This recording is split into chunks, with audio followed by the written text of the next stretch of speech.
में भी मादा भ्रूण हत्या कानून की आंख में धूल झोंक कर की जाती है।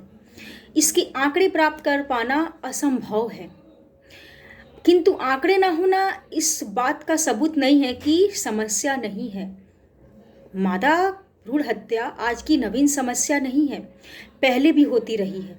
फर्क बस इतना है कि आज की चिकित्सीय शल्य चिकित्सा की आधुनिक तकनीकों प्रौद्योगिकियों के विकास के साथ नई प्रवृत्तियां उत्पन्न हुई हैं।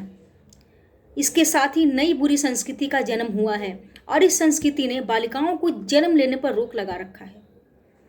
दहेज की समस्या के कारण पुत्री की अवमानना होती है, उसे बोझ समझा जाता है। तो कौन कहता है कि अपनी पुत्री का विवाह दहेज के लोभी के साथ कीजिए। आज हमारे समाज में बहुत सी धार्मिक संस्थाएं हैं जहां पर बिना दहेज में विवाह होता है। इसके साथ ही अपनी बेटी को इस काबिल बनाइए कि बिना दहेज में उसे एक्सेप्ट किया जाए।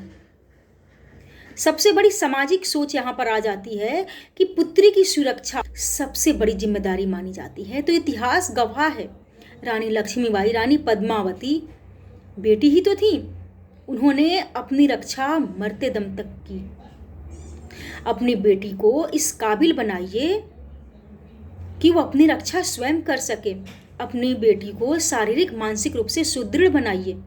उन्हें जूडो कराटे की शिक्षाएं दीजिए जिससे वे अपनी रक्षा स्वयं कर सके।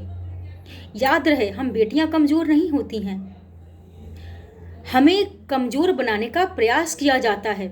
बचपन से ही कुछ बातें हमारे दिलो दिमाग पर घर कर दी जाती हैं जिसके चलते हम डरी सहमी सी रहने लगती हैं। हम अपनी रक्षा स्वयं कर सकती हैं, बस आवश्यकता है तो आत्मबल को बढ़ाने की। समाज यह क्यों भूल जाता है कि 100 पुत्रों वाला कौरवों की भी हार हुई थी, उनका विनाश हुआ था। यह जगत जननी कमजोर कैसे हो सकती है? कदापि नहीं हो सकती है। समस्या की मनोवैज्ञानिक पक्ष की बात करें तो महिलाओं में, बालिकाओं में हीन भावना उत्पन्न कर रहा है। आज शहरों में लिंग निर्धारण क्लिनिकों का जन्म कुकुरमुत्तों की भांति हो रहा है। इनकी संख्या दिनों दिन बढ़ती जा रही है और इन पर किसी प्रकार के रोकथाम दिखाई नहीं दे रहा है। यही वो बूचड़खाने हैं जहां पर मादा भ्रूण हत्याएं होती हैं। इसके साथ ही डॉक्टरों में पाई जाने वाली अपराधी प्रवृत्ति पर रोक लगानी होगी। समस्या की गंभीरता को देखते हुए ऐसा लगता है कि समस्या तभी सुलझेगी जब समस्या का शिक्षित वर्ग, अधिकारी तंत्र, कानून एवं अपराध नियंत्रण व्यवस्था के परिचालक,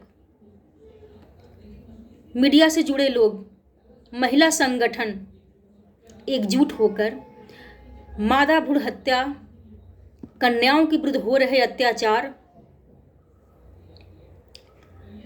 हिंसा के खिलाफ आवाज उठाएंगे। धन्यवाद।